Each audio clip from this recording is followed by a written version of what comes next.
भावना तो एक ही है, अपना बीजेपी। मुझे तो संभावना वही लग रही है और मैं ईश्वर से मनाऊंगी भी कि हमारी बीजेपी की सरकार आए। और बहुत अच्छा लग भी रहा है यहाँ आकर। यहाँ पर जितने भी हमने अभी कल ही एक रैली की, तीन तीन रैलीज की, नरकटियागंज की और रामनगर की और बगहा की। स्मृति सिन्हा भी देखिए अब खेसारी लाल के विरोध में उतर गई है और कह रही है कि मेरा भी सपना है कि बिहार में बीजेपी की ही सरकार बने।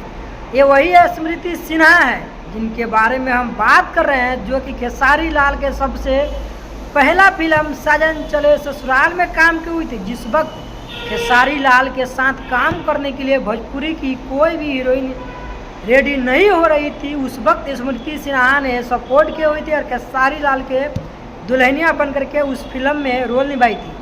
आज देखिए कि वही खेसारी लाल के चुनावी सभा में विरोध में उतर के भाजपा की सपोर्ट कर रही है। तो आप लोग क्या लगता है, क्या स्मृति सिन्हा को इस वक्त भी खेसारी लाल को सपोर्ट करना चाहिए? तो दोस्तों वीडियो को आधा शेयर करिए और आप लोग का विचारधारा क्या है कमेंट ऑप्शन लिखिए। तो हर जगह जो है सतीश चंद्र दुबे जी का पूरा वो क्षेत्र है, तो बहुत अच्छा लगा। और जो प्यार हम लोगों को देखने को मिला वहां पर, बहुत अच्छा, मतलब हजारों लाखों की भीड़ थी वहां पर। मैम, खेसारी लाल चुनाव मैदान में क्या कहिएगा, क्योंकि बहुत ज्यादा कॉन्फिडेंट दिख रहे हैं और चारों पावर स्टार जो बीजेपी में है उनको कह रहे हैं कि वो आसाराम बाबू है। तुलना की उन्होंने। वो उन्होंने क्या कहा है वो तो मैंने अभी नहीं सुना है, लेकिन मेरी शुभकामनाएं हैं उनके साथ, क्योंकि